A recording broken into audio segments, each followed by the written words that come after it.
Well, unfortunately my phone just died, so this will be part 2 of the first part of that video, because I cannot be bothered saying all that stuff again. So now it is after 6:30 and the sun has indeed gone down.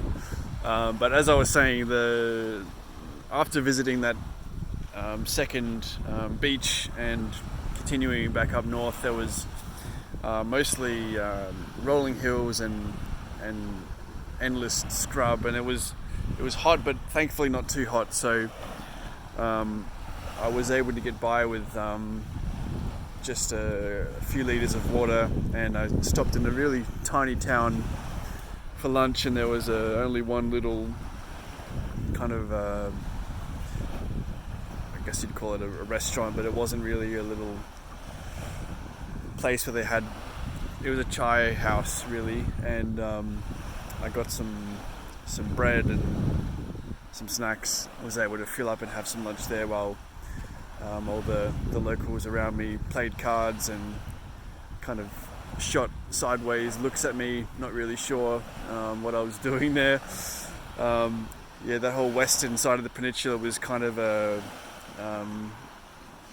no man's land, I guess you could say, to use a play on words. There was really no one there outside of these really tiny villages, certainly no tourists that I could see.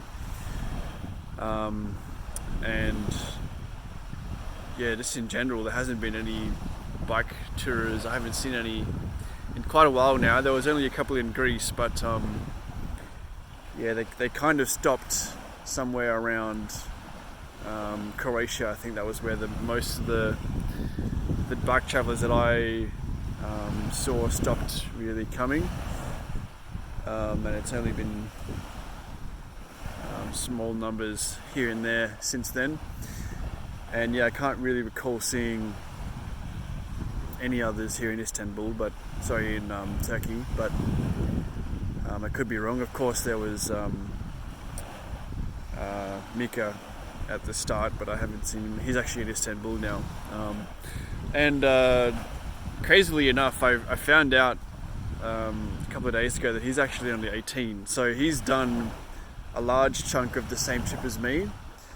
He started in, I think, Stuttgart on the western side of Germany, and he went through Italy and down through the Greece, and now he's in Turkey. So he's done several thousand kilometers by himself, and he's 18, which is really impressive.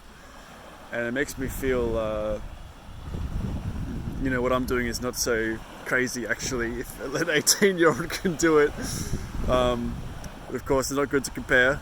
And he's probably been riding since he was 6 months old. So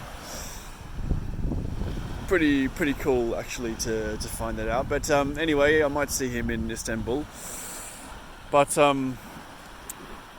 yeah, I continued cycling this afternoon, and around, I don't know, 3 o'clock I was feeling like it was kind of enough.